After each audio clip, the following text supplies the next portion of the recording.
आज आप और हम शेख रशीद साहब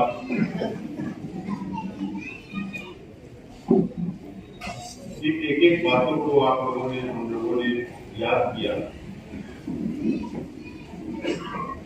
और आज आप सब लोग मिलकर मेरे अपने परिवार को, हमारे खानदान के लोगों को, हमारे वर्करों को आप तसल्ली देने के लिए गुरुवार वार्ड की आवाम जमा हो। और मैं यहाँ बैठे बैठे देख रहा था कि मैं कई बुजुर्गों के, कई नौजवानों की आंखें नम मैं बैठा बैठा देख रहा था जब शेख रशीद साहब की बातों को मुकर्रिर याद कर रहे थे, उनकी पुरानी यादों को। और सब बड़ी यही बात रही कि गुरुवार वार्ड से शेख रशीद साहब तो बहुत दिली मोहब्बत किया करते थे, बहुत दिली लगाव शेख रशीद साहब का गुरुवार वार्ड की आवाम। और उससे जब आज आंखें नम है बुजुर्गों की, नौजवानों की, तो ये बात साबित हो गई कि सही मानों में गुरुवार वार्ड की आवाम और शेख रशीद साहब का ताल्लुक दिली ताल्लुक था। शेख रशीद साहब आज हमारे बीच में नहीं, और 1.5 साल में शेख खलील साहब 1.5 साल पहले उनका इंतकाल हुआ और शेख रशीद साहब का 4 दिसंबर को इंतकाल हुआ। यह हमारे परिवार के लिए, आप लोगों के लिए एक बहुत बड़ा सदमा हम लोगों के लिए। और मैं आप तमाम ही लोगों का मेरे परिवार की तरफ से मैं शुक्रिया अदा करता हूं कि उस वक्त तो भी शेख खलील साहब के इंतकाल के वक्त और शेख रशीद साहब के इंतकाल के वक्त तो आप लोगों ने जो हिम्मत दी, जो तसल्ली दी और साथ में खड़े रहे मजबूती के साथ, तो हम लोगों को तसल्ली हो गई कि नहीं, शेख रशीद साहब अब इस दुनिया में नहीं है, लेकिन शेख रशीद साहब के दोस्त, शेख रशीद साहब से मोहब्बत करने वाले नौजवान बुजुर्ग, ये शहर की आवाम आज हमारे साथ खड़ी हुई है, हम लोगों को तसल्ली हो।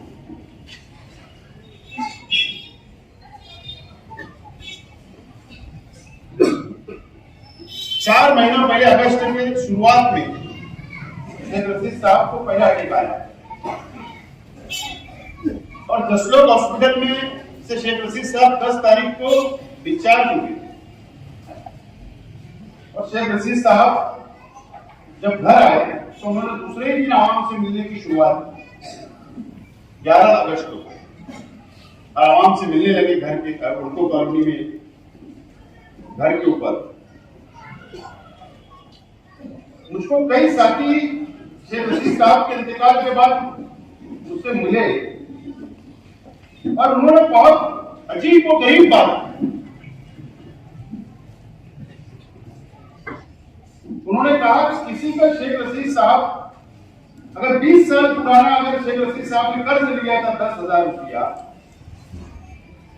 तो वो शख्स अभी हमको मिलते और कहा कि शेख रशीद साहब ने अगस्त के महीने में ऑपरेशन 10 तारीख के बाद जब वो मालेगांव आए उसके बाद हमको 10,000 रुपया बुलाकर दे दिया कि मेरा कर्ज होता है तू ले।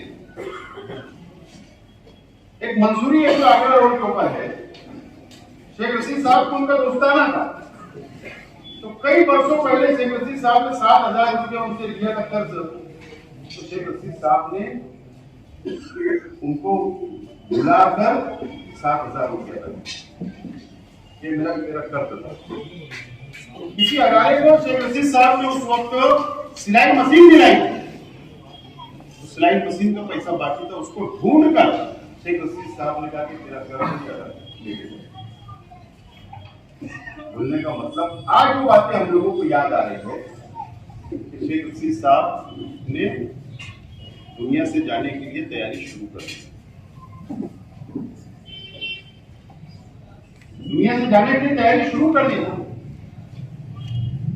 और ऐसे ना जाने कई लोग हैं जो उनको बुला कर उन्होंने उनका पैसा अदा किया।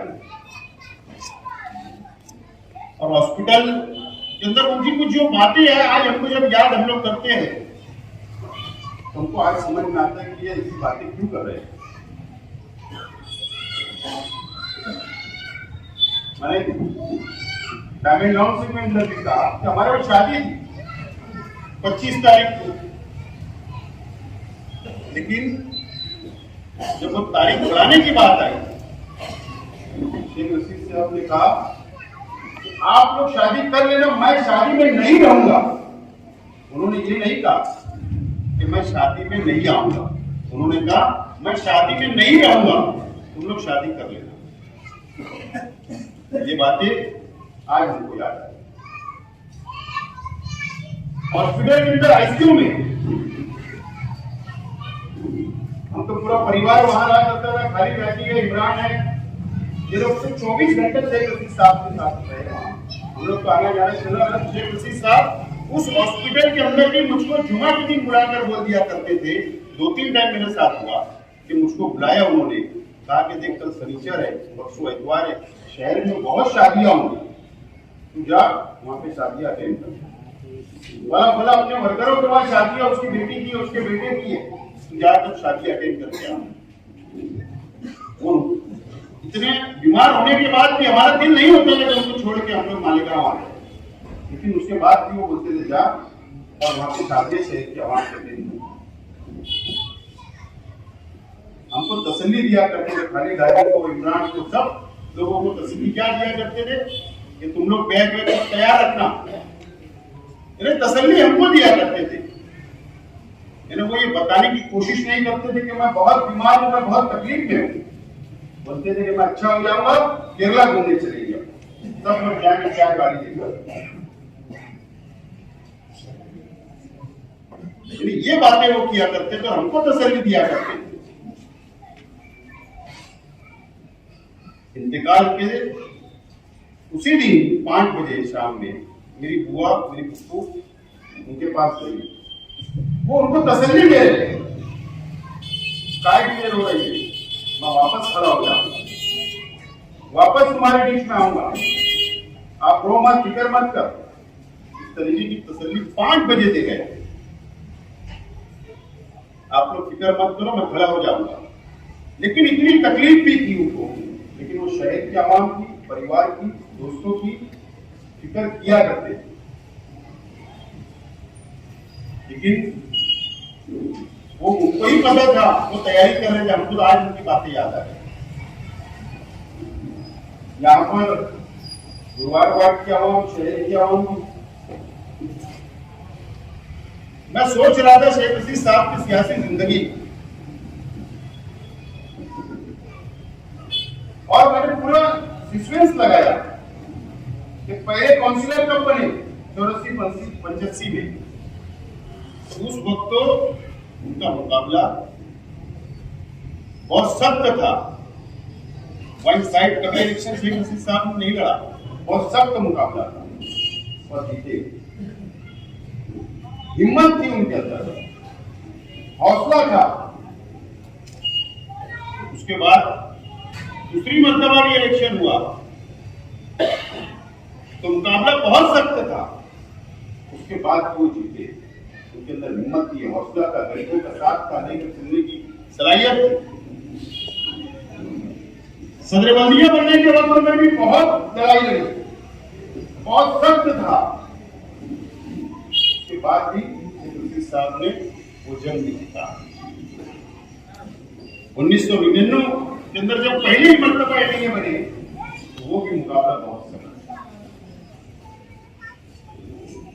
2004 में भी मुकाबला बहुत सख्त रहा।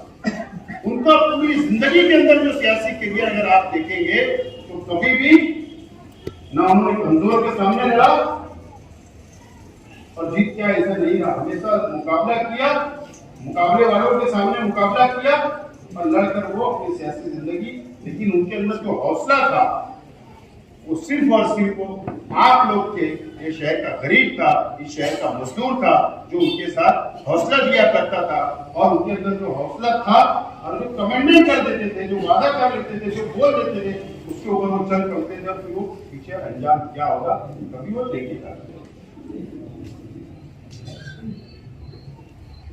मुजफ्फराबाद की बस्तियों से बहुत प्यार था, झोपड़पट्टियों से बहुत प्यार था।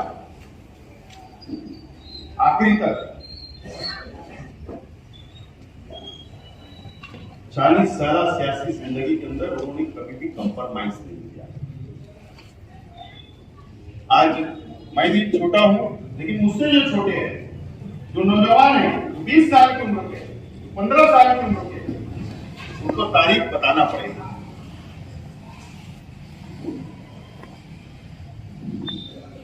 तारीख बताना पड़ेगा।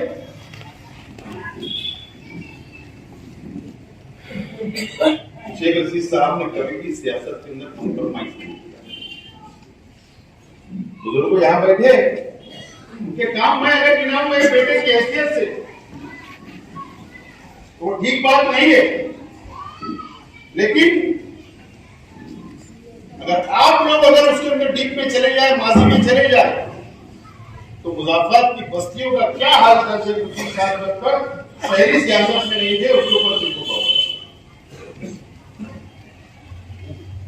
मुजफ्फराबाद की बस्तियों के अंदर जहां रोड नहीं था, गटर नहीं था, पानी नहीं था, लाइट नहीं थी, खंबा नहीं था लाइट का, कोई नहीं थे, कोई जिंदगी की जो जरूरत की जिंदगी की चीजें हैं, जो बुनियादी चीजें, वो कुछ नहीं था।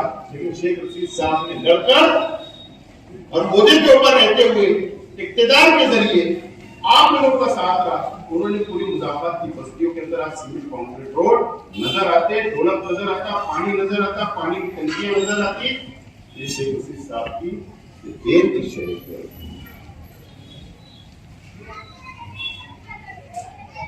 अब इतना जरूर है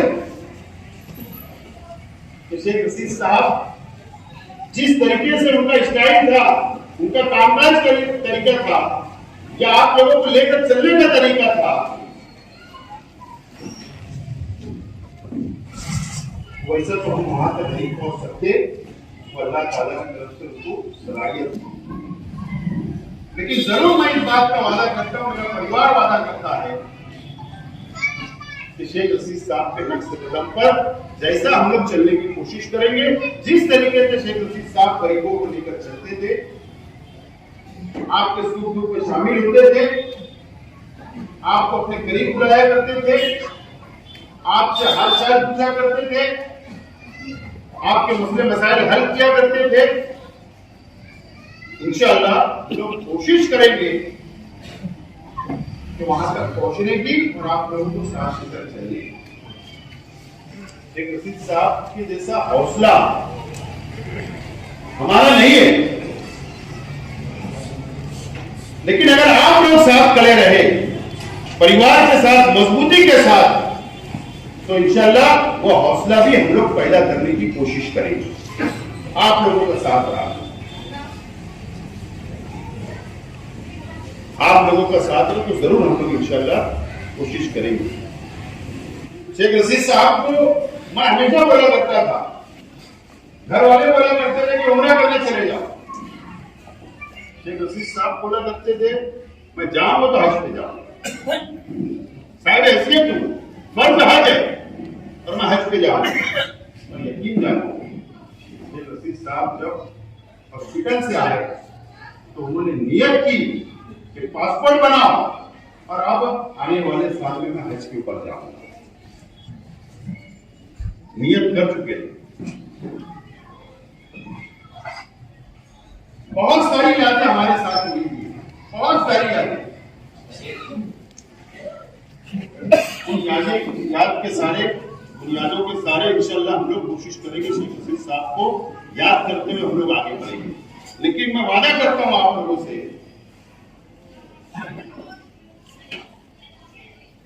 कि आने वाले सियासी तौर पर शहर में चलना है, काम करना है, डेवलप करना है, विकास करना है, सबको साथ लेकर चलना है। इंशाअल्लाह जरूर अभी इस महीने के अंदर कोई सियासी प्रोग्राम का हमारा इरादा नहीं है, लेकिन जनवरी के अंदर आवामी मसाइल के लिए, आवाम के लिए हम लोग जरूर अमली तौर पर जनवरी के अंदर हम लोग कामकाज शुरू करेंगे सियासी तौर पर। लेकिन समाजी तौर पर खालिद हाजी अभी शहर के अंदर निकले, मेरे चाचा लोग निकल रहे हैं, इमरान निकल रहा है, मेरे भाई लोग निकल रहे हैं। किसी के सुख में किसी के दुख के अंदर तो हमारी कामकाज शुरू कर देंगे, लेकिन सियासी तौर पे जब हम लोग शुरू करेंगे, मुझे उम्मीद है शहर की आवाम से, मुझे उम्मीद है कि शहर के गरीबों से, मुझे उम्मीद है कि मजदूरों से, मुझे उम्मीद है कि शेख रशीद साहब के चाहने वाले जरूर हम शेख रशीद साहब के साथ जिस मजबूती के साथ खड़े रहते थे, हमारे परिवार के साथ हमारे साथ भी खड़े रहेंगे। और इंशाअल्लाह मैं वादा करता हूं कि आप लोगों को साथ लेकर चलूंगा। और शेख रशीद साहब ने हॉस्पिटल के अंदर एक बात कही, खालिद हाजी वहां पर थे, उनको ही उन्होंने कहा, अभी मुझको बोल रहे थे मैं भूल गया था, शेख रशीद साहब ने कहा था, खालिद हाजी बोला करते थे, हाजी शहर की आवाम से मेरी तरफ से आप लोग माफी मांगे। आखिरी वक्त में उन्होंने कहा कि जाने अनजाने के अंदर मैंने किसी का दिल दिखाया होगा, किसी से नाराज किया होगा किसी को, तो अल्लाह वास्ते मुझको माफ कर दो। तो मैं एक बेटा होने की हैसियत से आप लोगों से, शेख रशीद साहब की तरफ से, हमारे परिवार की तरफ से, अगर शेख रशीद साहब से जाने अनजाने में किसी का दिल दुखा होगा, गलती हुई होगी, तो अल्लाह वास्ते उनको आप माफ कर दे। मुझे उम्मीद है कि आप लोग माफ करेंगे। और मैं तमाम हमारे साथियों से अपील करता हूं कि आजाद होने की बजाय शेख रशीद साहब बैठा करते थे, जिस जगह पे बैठ कर वो शहर की सियासत किया करते थे, आजाद होने अक्षर नगर पुलिस स्टेशन के पीछे, मैं रोजाना सुबह 11 बजे से भी रोजाना बैठ रहा हूँ और रात देर रात तक भी वहां पर बैठ रहा हूँ। हमारे तमाम ही साथी वहां पर आ रहे हैं। अगर आपके कोई भी मसाइल होगी, कोई भी मामला होगा, मुलाकात करना कोई मसला है, तो आप लोग जरूर आइए। हम लोग वहां बैठे हुए हैं। और हाँ, ये हो सकता है कि अगर कोई प्रोग्राम में चले गए, कोई शादी किया मौत मैयत में चले गए, उतना वक्त हो सकता नहीं मिल पाएंगे, लेकिन वहां बैठे आप लोग वहां पर आए उसी तरीके से जैसे शेख रशीद साहब को मिलने आते थे। मुझे उम्मीद है आप लोग आएंगे और शेख रशीद साहब को अपनी खुसूसी दुआओं में याद रखें। अल्लाह ताला उनकी मग़फ़िरत करे, जन्नतुल फिरदौस में आला साला मुकाम अता करे। आप लोग उनको खुसूसी दुआ में याद रखें। शुक्रिया। अल्लाह।